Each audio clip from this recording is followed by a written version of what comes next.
YouTubers? It's your girl Lele VIP coming back at you with another video. Today guys, we're going to react to another Young Don, the Sauce God video. Now this video is my high school love affair, part 1. Now guys, I'm so ready to get up into this. High school is always filled with drama and who's dating who's doing what. Let's just get into it because I'm excited to know. Let go.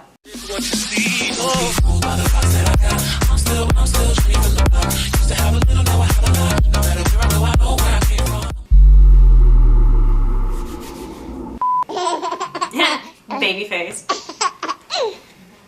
Have you ever made a mistake because of the feelings you have for another person? Well, if you haven't, I've made enough for the both of us. This is a story telling you about one of the many poor decisions I've made because I caught some feelings, man. Here we go. So this story starts off in my junior year anatomy class in high school, just a few months after moving from Jamaica to America. So on this day, our teacher assigns the class a group project where everyone will have to partner up with one other person. Now, I don't remember if she asked me or I asked her or if the teacher picked our partners for us, but what I do remember is that I somehow ended up in a group with one of the hottest girls I've ever seen. Let's call her Ashley. So Ashley and I get together and start talking about anatomy shit, you know, because God knows that I had not yet acquired the sauce. So I wasn't too confident to try and talk about much else. So fast forward to the end of class, and by then we were cool. She was a cool chick and I was good enough, I guess, at the time. So class is over and it's time for me to walk home because I live like a mile away from school. Well, turned out that Ashley's mom picked her up every day after school from a park that was on the way to my house. So naturally we end up walking together, which again,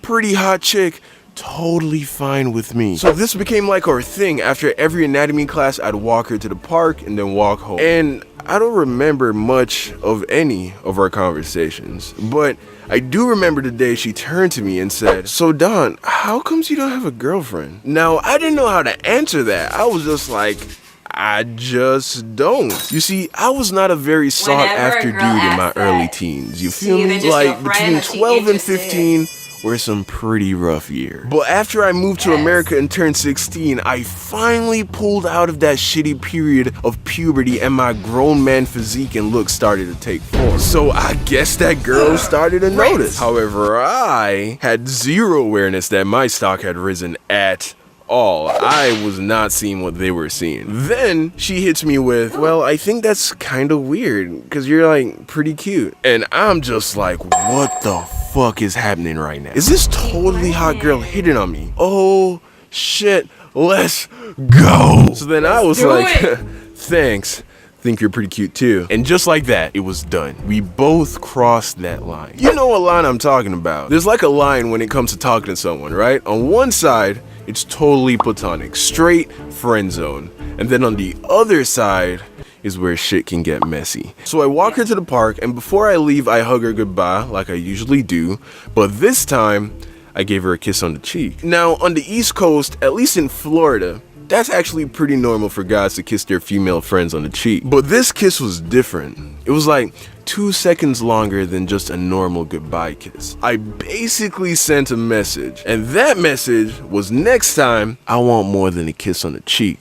You feel me? So, fast forward to next time, we're walking to the park, and as we get there, she says, "Hey, I told my mom to pick me up later so that we could work on the group project." So I was like, cool, that's real responsible of you, because we really need to get this project done, like in all seriousness. So I start walking over to our park bench to sit down and take out all my anatomy shit, and then she's like, "We should work on it at your house." So I'm like, come again? She's like, "You live around here, right? Let's just do it at your house." So we went to the crib. We get to my house, empty. We go up to my room and lay out all the anatomy stuff on the floor. So there we are on the carpet talking about anatomy, and it really was pretty much just me explaining everything to her because I was definitely the smart one. So, you know, I'm trying to explain this shit to her, and then she just puts her head down. So I give her a nudge, and then she nudges me back.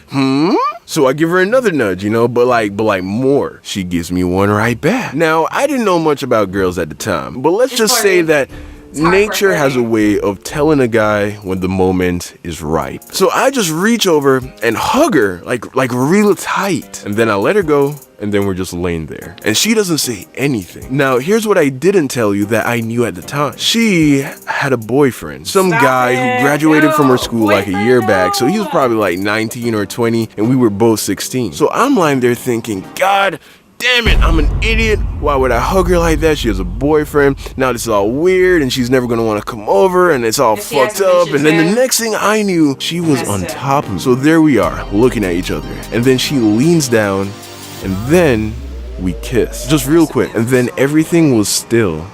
We were just staring at each other, holding intense eye contact. And then let's just say that the only anatomy we did for the next hour consisted of passionate kissing. And yes, that's all that happened. We made out and it was amazing. You see, at the time your boy was still a virgin. So this was like a huge deal, okay? I wasn't even thinking that there was more to be done. And thus begins our high school affair, because she still had a boyfriend, and let's call him Marcus. And he apparently knew people at our school. Although I never saw him, didn't know what he looked like. To me, he was just this imaginary guy that was supposedly her boyfriend. So the only thing that Marcus affected was the fact that we had to hide and make out at school. We had spots that we'd meet up at during classes and just make out for like 3 minutes and then go back to class. We only had one rule besides not telling anyone, and that was that I wouldn't ask her to leave her boyfriend for me. I mean, could I really get a sweeter deal than that? A hot girl that I was totally into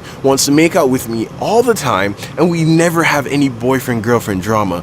What is this magical world you speak of? But one day, it happened. I walked her to the park, kissed her goodbye, and as I was walking home, an arrow pierces my chest. She got me.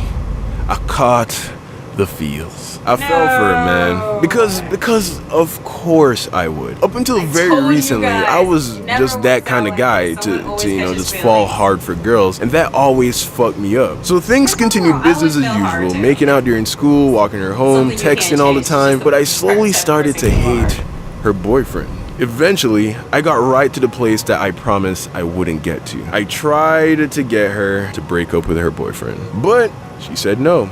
She was not gonna leave him. I realized that I was just something fun for her, which was cool at first when she was just something fun for me, but things had changed. Eventually, it hurts I had gotten fed up. My heart was starting to break over a girl that was in a relationship. I couldn't deal with that shit, so I cut it off. So by this point, a few people know about this. My cousins that I lived with, my two best friends, Justin and Manny, and this one other Jamaican dude from school who we'll call Sam, who was at the time a mutual friend to me, my older cousin Ty, and apparently Marcus. So a couple days after Ashley and I break things off, my cousin barges into my room with a worried look on his face. So I'm like, yo, what's up? I had never seen Ty like that. He looks at me and says, he knows. I'm like, what?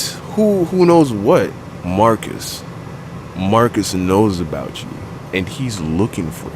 At this point in time, it felt like my heart just took a shit in my chest. My face was all hot, my mouth dried up, because by this time, I had gotten to learn a little bit more about Marcus. He was this big black dude, like 6'2", 6'3", built like a football player, and was apparently often caught on the wrong side of the law. Ashley even told me that he drives around with a gun.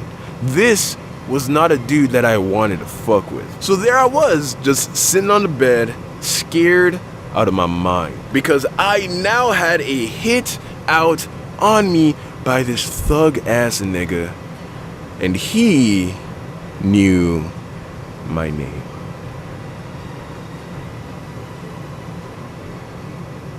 So that's it, man. You just gonna play with my heart like that? Oh man.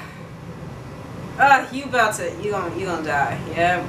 No matter how that was gonna end, he was gonna die. And when you get into situations like that, it hurts. Okay, it hurts. I've been on this. Oh wait, no, I haven't. No, I haven't. I've been on the side where it's just like, come on, like leave that, and it's cool at first, but then the person who normally falls hard, it's either sometimes the guys, but most of the times the girls. When they fail, done, and there's no getting used to it. It just hurts every time you guys talk, and it just hurts. It's a painful situation that people shouldn't be going through, but it happens a lot. Can't stop it. It's a hard knock life for us, alright? But I hope you guys enjoyed that video. I cannot wait to see part 2 and see how it ends. I love all of you guys. Hope you guys like, comment, share, and subscribe if you haven't already. I upload every Tuesday and Friday. Go ahead and press that bell right next to it just so you can be a part of the notification squad. I love all of you guys, and I'll see you guys in the next video. That was it. Zoop. Bye. Girl, when we connect the dots, we hit the spot. Twin Benzes, you ride hard, I ride dropping to make it better. Baby got the tuck low when I'm 2 cars back with the freaks your eye on your mama's couch. That's where the thugs be by.